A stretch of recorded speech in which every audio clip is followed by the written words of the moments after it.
Everybody, welcome to Taste to Explore. My name is Darlene, and on this episode I bring to you a Puerto Rican classic. We are making picadillo. I don't know if I'm pronouncing that right. It's a ground beef filling. It is so delicious, and it goes on a lot of foods you can use that with. So stick around as I walk over to the ingredients so we can get started.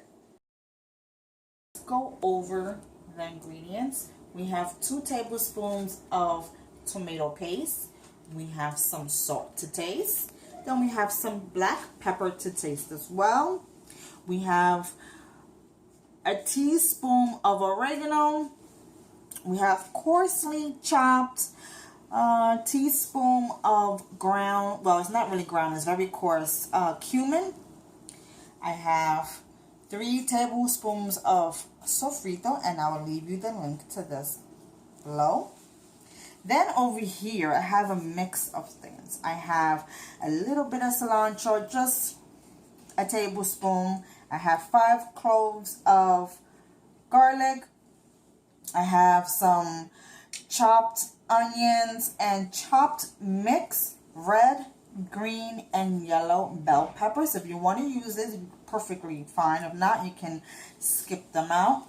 Then I have some sazon. Then I have 1 can, 8 ounces of tomato sauce.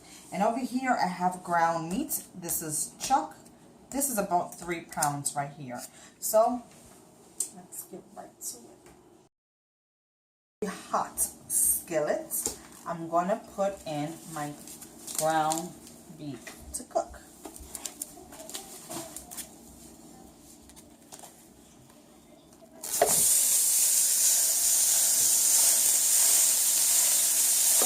I'm going to let this cook down, and I'm going to show you what next to do. So my ground meat had cooked down, and you see how it sweated out a lot of its juices. Well, I'm going to be removing some of those juices because I don't need too much in here. So I'll be right back. I took out most of the fat. I just left maybe a tablespoon or 2 in here, and that's exactly what you want, unless you have a really lean meat, which is like a sirloin or something, or maybe a turkey or a chicken breast. But anytime you use chuck ground beef, it tends to be a little fatty than usual.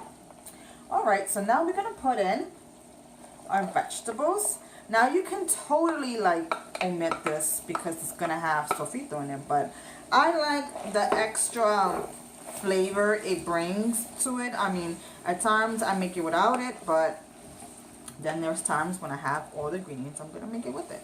So I'm just going to let this cook down for like a minute or so before I start seasoning it. I'll be right back. Look at it, it looks so gorgeous. I love when food looks so good.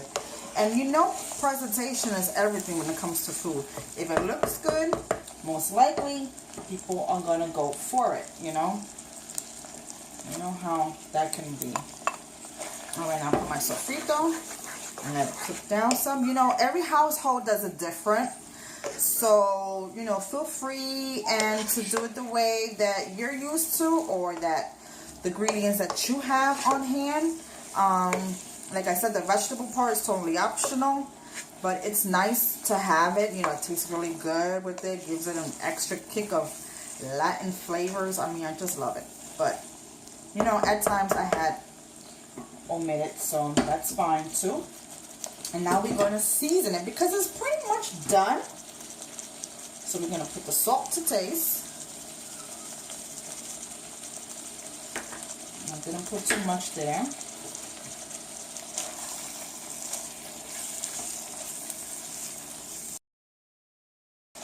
Alright, so the salt is salted well.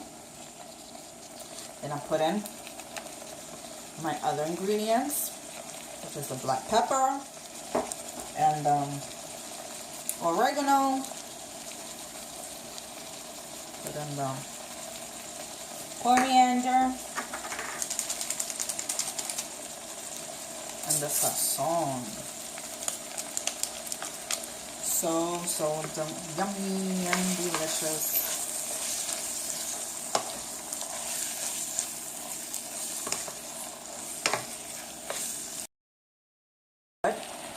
the tomato sauce. Now you can pretty much just leave it as it is right now, but I like to take things further, more depth of flavor, and you know how I feel about that. If you don't know, now you know. I like flavor and color, so I'm gonna put some of the tomato paste. It's gonna give a nice flavor and texture. It's gonna waken up that tomato sauce. It's gonna give it a nice rich flavor, and it's just gonna marry each other all well. You know, it's just gonna be a really good combination of flavors right now. And that's it. We can let this cook down for a minute or so or more. And you see, it's done. You see how nice and thick it is? It's not watery. It's not really greasy because we threw out most of the drippings. And it just looks nice and rich and flavorful. And that's the way I like mine to be.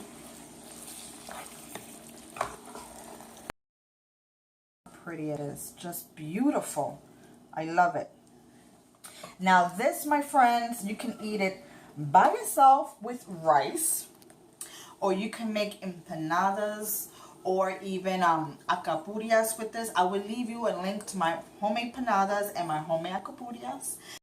Thank you guys so much for watching today's show. It was quick, it was easy, and it is delicious. Make sure you give this a try. Give me a thumbs up if you like this video. Don't forget to subscribe and follow me on my, Instagram and my Facebook and my Twitter. I'm everywhere.